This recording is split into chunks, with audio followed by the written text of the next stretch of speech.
vez, o filhotinho de um camelo chegou para sua mamãe e disse assim: mamãe, por que a nossa pata, o nosso pé é tão grandão?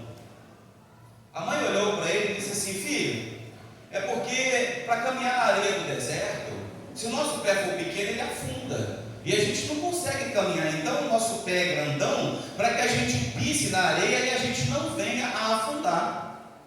Aí o filho olhou e falou assim: mamãe, por que as nossas patas, as nossas pernas são tão longas? A mãe olhou para ele e disse: filho, a areia do deserto é muito quente, sobe uma temperatura muito alta dali. Então, para proteger os nossos órgãos internos e impedir que a gente seja prejudicado pelo calor do deserto, nós temos uma pata bem longa para que a gente fique o mais distante possível do chão, para não prejudicar os nossos órgãos internos. Aí o filho: entendi. Aí ele olha para a mãe e diz: mamãe, mas por que o nosso cílio é tão grandão, os nossos cílios são tão grandes? A mãe olhou para o filho e disse: filho, se durante a nossa caminhada nós nos depararmos com a tempestade de areia, são os nossos cílios que vão funcionar tipo um espanador, vai proteger a nossa visão. Por isso que os nossos cílios são tão grandes assim. Aí o menino olhou e disse: entendi. Mamãe, por que a gente tem essa corcola tão grandona, horrível nas nossas costas? Aí a mãe olhou para o filho e disse assim: filho, aqui é onde fica a nossa reserva de resistência, de energia. Porque nós somos feitos para caminhar longas distâncias. Então nós somos preparados para ficar muito tempo sem beber água e muito tempo sem se alimentar. Então a gente vive da reserva de energia que se acumula nessa corcova que tem nas nossas costas. O menino refletiu por alguns minutos, voltou de novo na presença da mãe e disse assim: mãe, se nós temos isso tudo, se nós somos tão adaptados, se nós somos tão capacitados, então por que é que nós moramos em um zoológico? Para que isso tudo? Para ficar num cercadinho, só andando para lá e para cá? Para que isso tudo? Para ficar num cantinho, onde a comida vem até a gente e a gente fica só passeando para lá e para cá? Essa semana eu sentei com o presbítero Luciano e nós fomos fechar o planejamento de missões regional e local para o ano que vem. E sempre que a gente vai fazer isso, a gente avalia tudo aquilo que já foi provido a essa igreja, tudo aquilo que nós já aprendemos, tudo aquilo que nós recebemos. Atrás desse púlpito aqui tem experiências de todos os lugares do mundo. Nós choramos, nós rimos, nós nos impactamos, algumas vezes nós nos assustamos, mas dia após dia nós fomos nos capacitando de maneira tal que hoje a gente desenvolve um projeto no sertão, a gente desenvolve um projeto na África, e dia após dia a gente vem se munindo de ferramentas. E a pergunta que fica: se nós somos tão preparados, se nós somos tão adaptados, por que a gente não consegue passar daquela porta para fora? Se nós somos tão adaptados, tão preparados, quantas pessoas você convidou para o culto de ontem? Se nós somos tão adaptados, por que você não estava aqui ontem? Se nós somos tão preparados, por quê? Que a gente tem dificuldade de montar uma equipe, por exemplo, para levar para o Parque Vila Nova?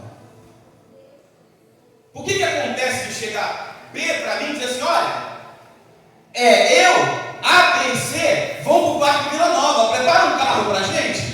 Beleza, a gente contacta um dos irmãos que tem carro. Os irmãos vêm de bom grado, aí chega no meio, no final da tarde, horas da noite, aí a B manda mensagem e diz assim, olha, não vai dar para eu ir não, tá? Tá bom. A e C também não vão. Se a gente é tão adaptado, por que a gente precisa ficar fazendo clubinho para poder passear? Mas eu não gosto de comunidade. Todo direito, você tem todo o seu direito. Qual foi a última vez que você teve isso aí? Qual foi a última vez que você se apresentou para ir? Essa semana retrasada, um testemunho não, uma orientação de um pastor para uma igreja, que me deu uma pontinha de inveja, sabe? Mas não é inveja branca não, é aquela inveja roxa mesmo, de você botar o copo em cima da pia, o copo trincar, sabe? A igreja que a gente ajudou a iniciar um trabalho de missões, abriu uma congregação. E o pastor, no culto, falou com os irmãos, eu vou pedir aos irmãos, carinhosamente, que os irmãos organizem um revezamento, para estarem indo lá na congregação. Se organiza, para vocês estarem indo lá, porque nós abrimos uma congregação, e levamos 50 cadeiras para lá, só que não está tendo espaço para visitante, porque todo culto está aí na igreja inteira. Então eu tenho 50 lugares, aí vai 70 pessoas para lá, e o visitante fica do lado de fora. Então, divide, irmão, vai 20, vai 30 na outra quarta-feira. Eu olhei para aquilo e falei,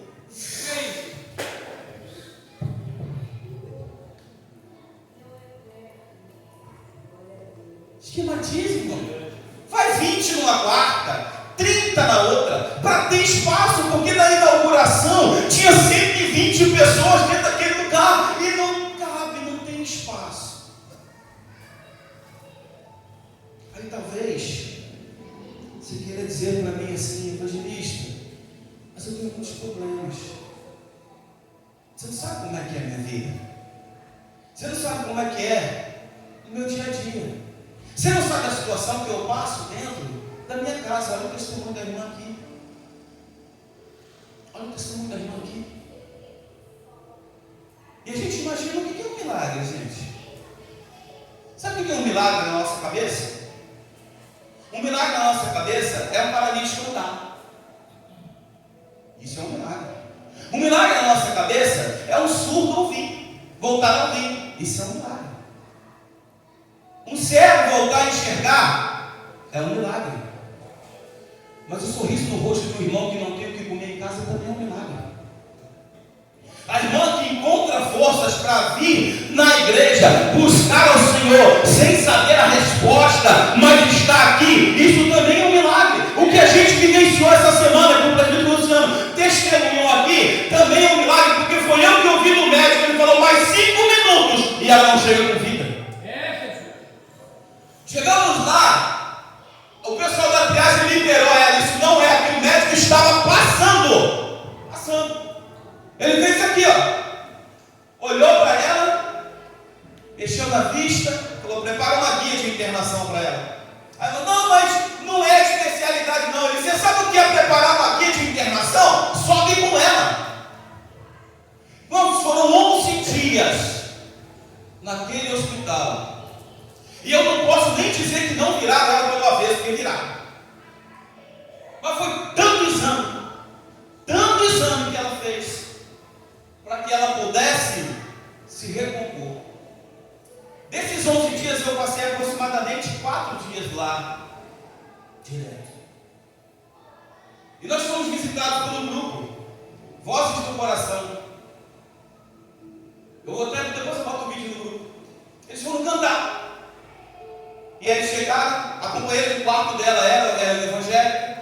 Eles cantaram um louvor tão lindo, todo mundo chorou. E eu chorei. Mas eu não chorei, evangelista Marcos, por causa do louvor, não. Eu vou ser sincero para você. Eu chorei porque a única visita que aquele hospital recebeu nos 11 dias que nós estivemos lá foi de um grupo que não era crente. Quando eles chegaram no casa, nós somos artistas, cantores, e a gente canta de tudo.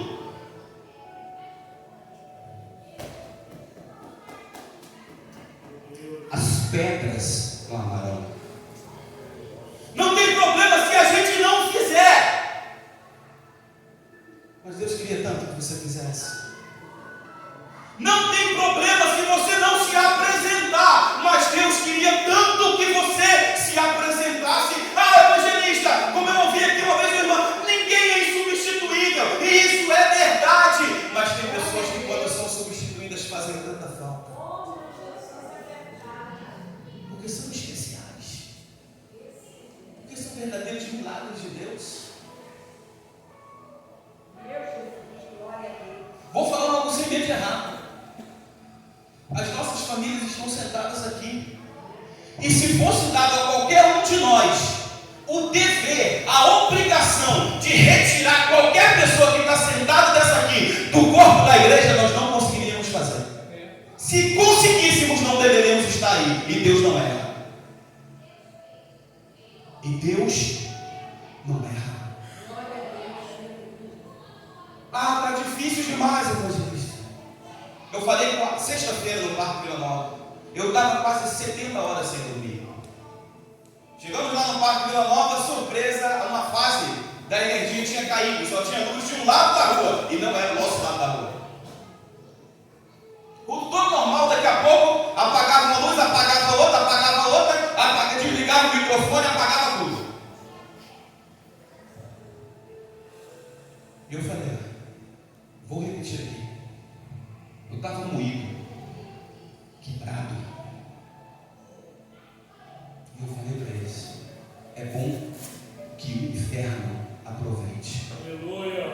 É bom que o inferno aproveite, porque não vai demorar muito tempo, e nós vamos estar em um lugar onde nós não vamos estar mais ao alcance dele. Não vai demorar muito tempo em que nós vamos estar em um lugar onde as obras de Satanás não podem mais nos alcançar. Então está chegando a hora, irmã Adriana, está chegando a hora, igreja, que nós vamos voltar para casa e vamos ser um projeto falido do diabo. Ele não vai poder mais nos alcançar, ele não vai poder mais nos atingir.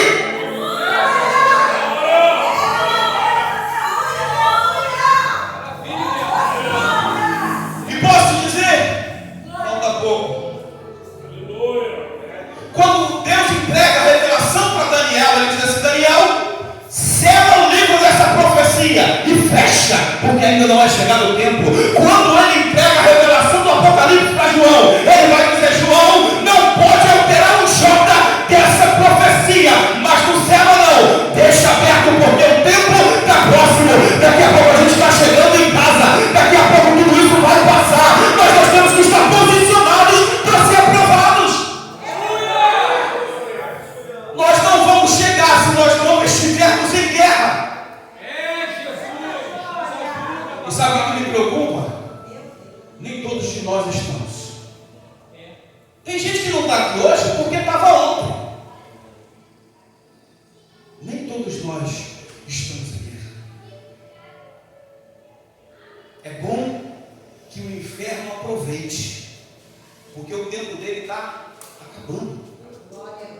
Agora você também não pode abrir mão de um privilégio que só existe nesse plano e em nenhum outro.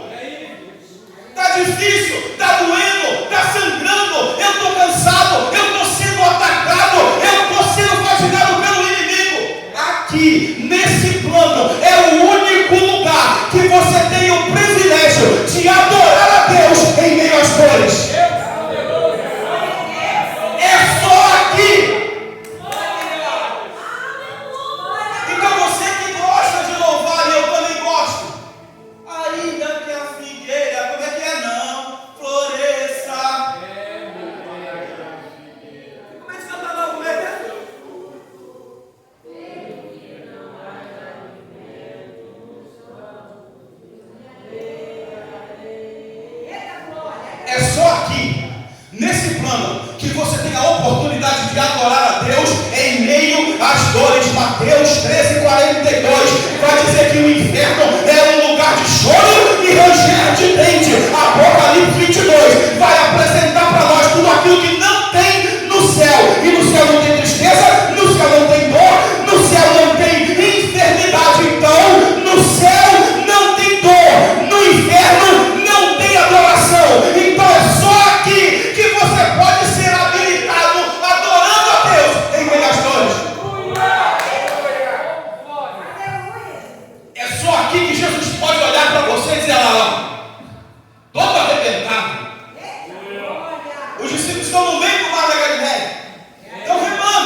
de cima do monte, meu irmão, você está olhando. Mas o texto revela uma mudança de cenário. E vendo que eles se fatigavam em remar. Eu imagino o coração de Jesus transbordando de orgulho no cenário. Eu imagino o coração de Jesus olhando e dizendo: olha lá, gente, está cansado. Eles estão quase 6 horas remando direto. Quase 6 horas lutando contra aquela tempestade. Eu imagino Jesus olhando, transbordando de alegria. Glória a Deus. Olhando para a irmã Adriana no cenário que ela contou aqui, dizendo: ó, está toda arrebentada, mas está agarrada no remo. Olhando para o Júlio dizendo: ó, está cheio de coisa na cabeça, cheio de formigamento na cabeça, cheio de ataque, mas está remando. Olha lá, se arrebenta, mas não se entrega, se quebra todo, mas não abre mão. Aí ele vem andando em cima d'água, dizendo: aquilo que é complicado para você, eu piso em cima. Aquilo que é difícil para você, eu piso em cima. Então pode ficar tranquilo, você só tem que resistir e chegar. Mas resistir e chegar, você tem que ter guerra.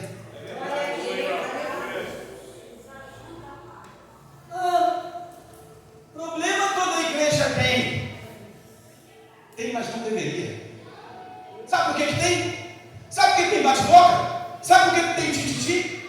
Sabe por que tem contenda entre os irmãos? Sabe por que uma palavra mal interpretada gera briga? Porque ninguém consegue mudar a natureza do projeto de Deus. A igreja é um projeto de Deus. E a natureza da igreja é guerrear. A natureza da igreja é estar em guerra. E você não muda a natureza da igreja. Então, quando você não está guerreando contra o inferno, está guerreando contra os outros. Enquanto você não está guerreando contra o inferno, está guerreando contra o outro. É a natureza da igreja. É guerra. Então, se eu não estou lá fora brigando contra o diabo, eu estou aqui dentro brigando contra o meu irmão Júlio. É a natureza da igreja. Ananias e Safira, Atos capítulo 5, perdem a sua vida por conta de uma atitude. Eles vendem a sua herdade e entregam apenas metade, mas dizem que estavam entregando tudo. E aí, durante muito tempo eu achei que foi por causa disso que eles tinham morrido, prefeito. Durante muito tempo eu achei que foi por causa disso. Mas sabe qual foi o motivo de Ananias e Safira terem morrido? Eles olham a oferta que Barnabé deu e vê que aquilo deu moral para Barnabé. Eles são tomados de inveja e querem fazer a mesma coisa pagando um preço menor.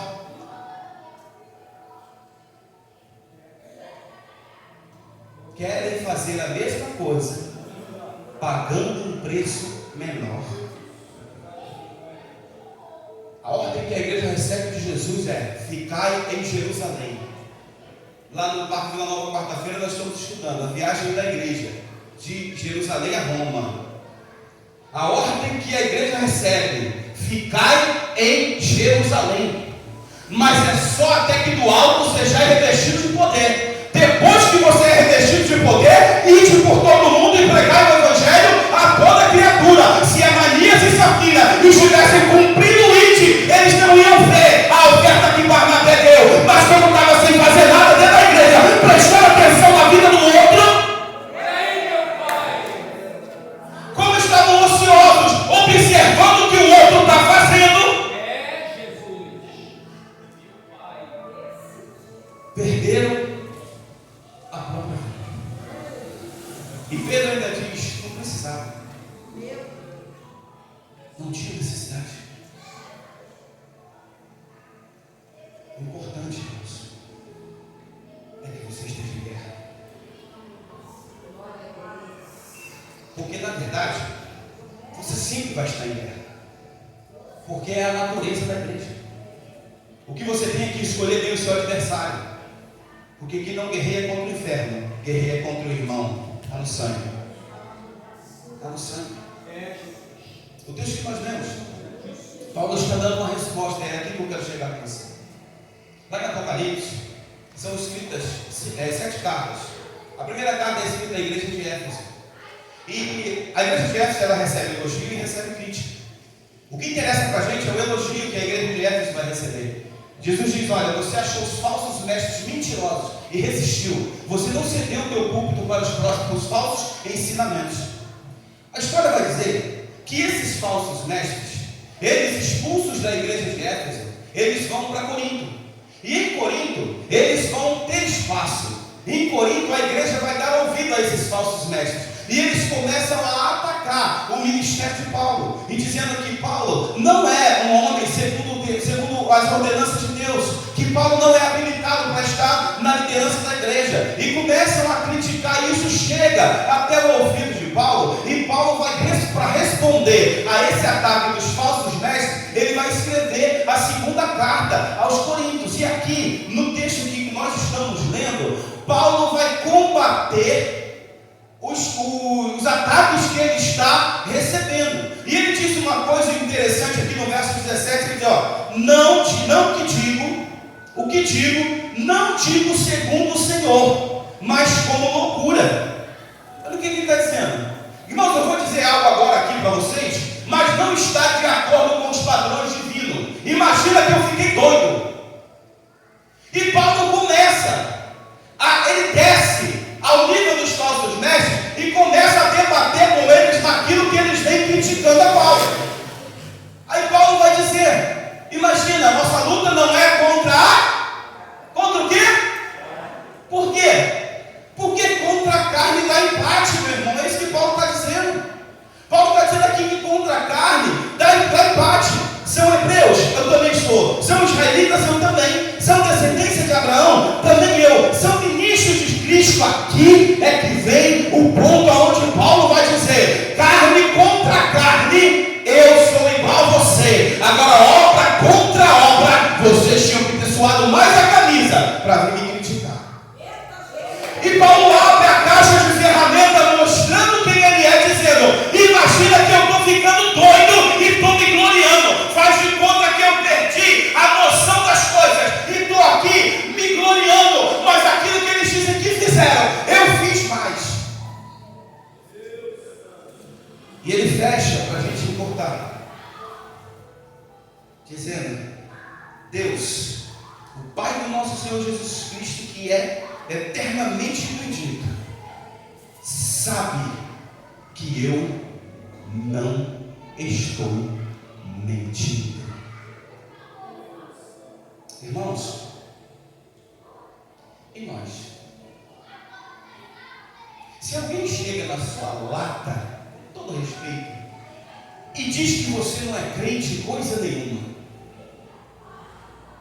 se alguém chega diante de você e diz que você não é crente coisa nenhuma, mas e a minha gravata e o meu terno? No Planalto, em Brasília, eles usam.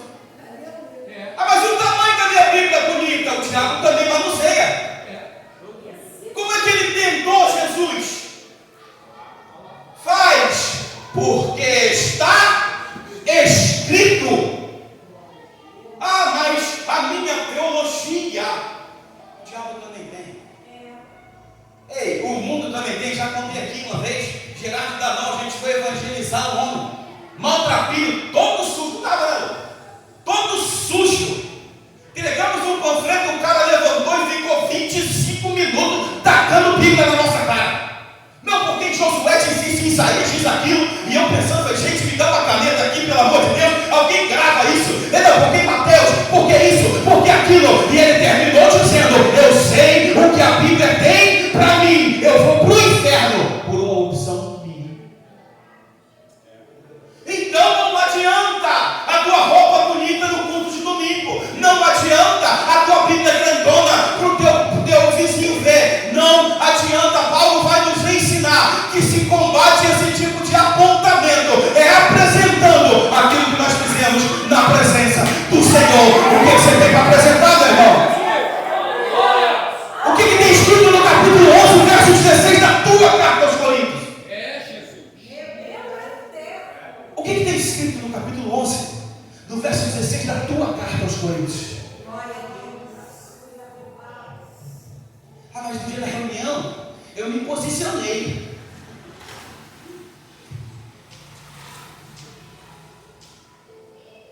quando criticarem, quando duvidarem da tua fé, do teu posicionamento, qual vai ser a sua defesa?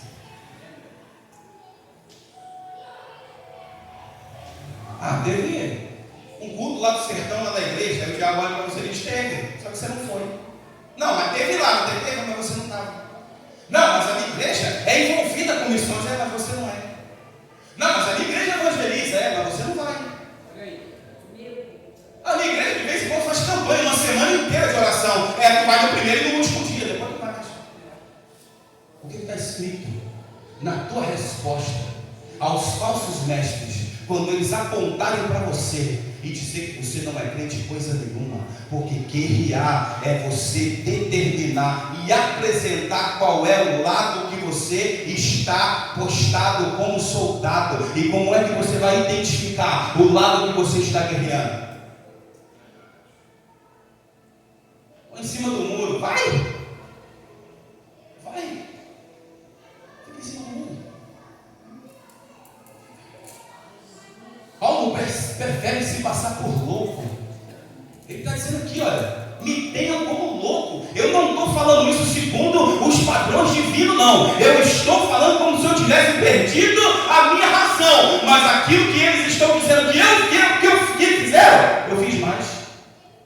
Ele vai dizer que ele foi apedrejado. Eu gosto disso aqui. Deixa eu pegar só esse apedrejado.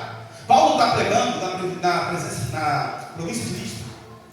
E ali as pessoas olham e dizem assim: são deuses. Olham para ele e para Barnabé e dizem: são deuses.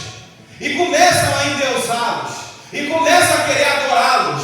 Só que quando uma pessoa se manifestava como um Deus, eles eram sacrificados para voltar lá para o céu, voltar para o canto deles lá. E eles vão levando Paulo e Barnabé para os sacrificar. Aí Paulo pula, eles vão rasgar as suas vestes e vão dizer: nós somos homens iguais a vocês, sujeitos às mesmas paixões, só que nós estamos apresentando nesta cidade a figura do Deus vivo, todo-poderoso, que tudo pode, que tudo vê, que tudo sabe e que em todo lugar está. Aí vem os judeus.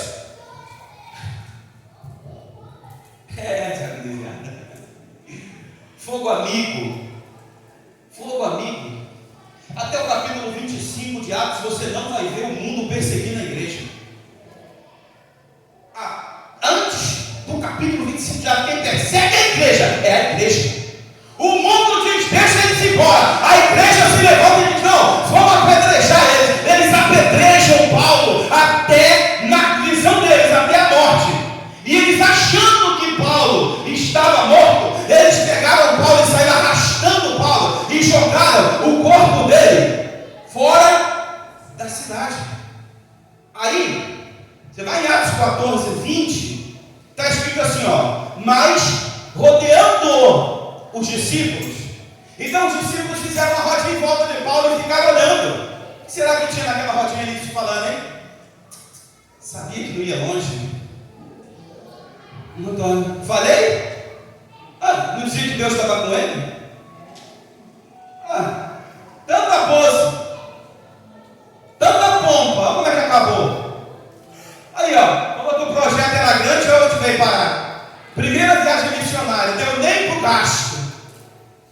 Aí o texto vai dizer: mas rodeando os discípulos, levantou-se. Aí ele só levantou, evangelista. Não, olha que coisa linda. Reto com o evangelista, está ligado? Levantou-se e o quê? Sai como se tivesse morto, é jogado do lado de fora. Os discípulos rodeiam ele. Ele recobra a consciência, levanta e diz: vamos entrar lá de novo. Vamos de novo lá para dentro daquela cidade lá, porque quem quer contar a história tem que contar, tem que estar disposto a pagar o preço bem pago. Então, vamos voltar lá. Bom, mas quase te mataram. Vamos dar outra chance para eles. Vamos voltar lá. Eu sei o Deus que eu estou servindo e eu não me levanto para correr de demônio, não. Eu não me levanto para correr de contenda, não. Eu não me levanto para correr desviando do inimigo, não. Jogou a pedra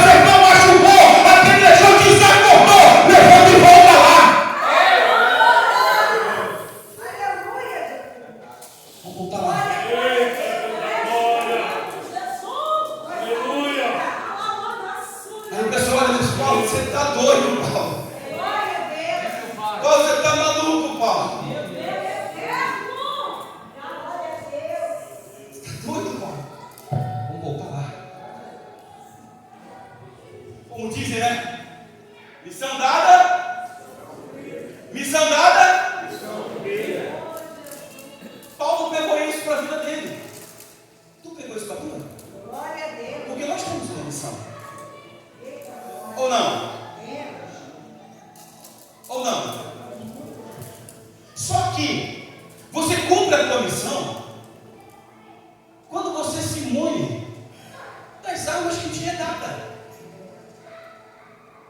Mas o campo missionário é muito difícil. Tem relacionamento com a palavra de Deus? Não. Tem vida de oração? Não. Tem compromisso com as coisas da igreja? Não. Então vai ser difícil mesmo. Os maratonistas, eles correm 40 quilômetros. 1h e 12 minutos, acho que é 1h08 agora, é o recorde mundial. Mas eles passam um ano inteiro se preparando, vivendo o dia da prova como se fosse hoje. A igreja não está vivendo o último dia. E quando que é o último dia da igreja, evangelista? É hoje. E se não for hoje, é amanhã.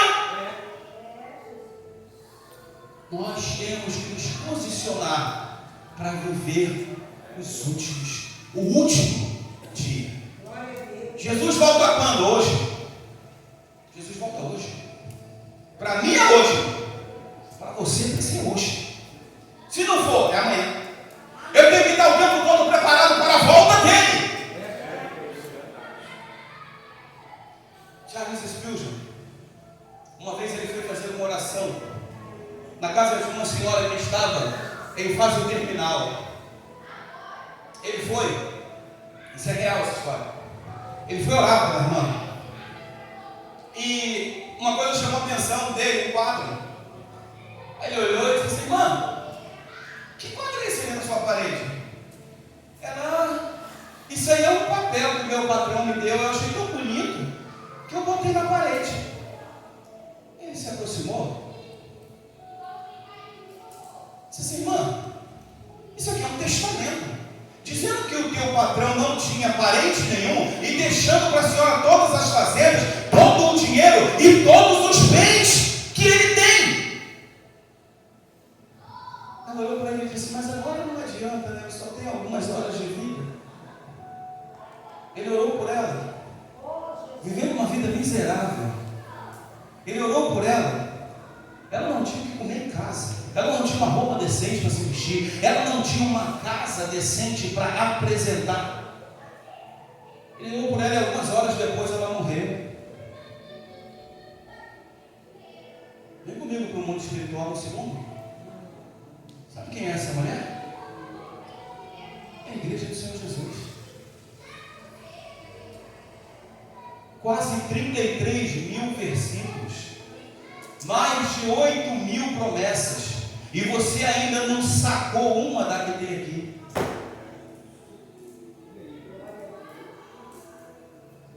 Se você não se munir das armas que você tem, fica sentado mesmo. Sentado mesmo. Se você não está disposto a renunciar, se entregar, fica sentado mesmo. Mas entenda que sentado mesmo é fora do projeto. Não estou falando que é obrigado a cantar, ninguém é obrigado a nada, mas é obrigado a estar em guerra. Em guerra você tem que estar. Nunca botei a mão no microfone, mas também nunca tirei o joelho do chão. Está em guerra. Porque se você não está em guerra, meu irmão, um louvor bem entoado aqui, para quem não renuncia, é só talento. Uma palavra bem ministrada aqui, para quem não renuncia, é só uma palestra. Tem que estar posicionado. Se você não está em guerra, onde você está? Onde você está? Porque essa vai ser a pergunta mais dura que nós vamos ter que responder. Na primeira queda, a primeira pergunta que Deus faz para o homem: Adão, onde você está? E Ele é tão misericordioso que Ele nos coloca nesse plano para que nós possamos construir uma resposta para dizer lá na frente onde nós estaremos. Só que aqui em Gênesis, a resposta quem deu foi Adão. Aqui no final, a resposta quem vai dar é Deus. Para alguns, vinde bendito de meu Pai. Para outros, apartai-vos de mim, vós, que praticais a iniquidade. Onde você vai estar nesta separação é você que vai dizer. O que eu posso te garantir, sem medo de errar, é que todos que estiverem verdadeiramente, genuinamente em guerra, vão ouvir dele: vinde bendito de meu Pai.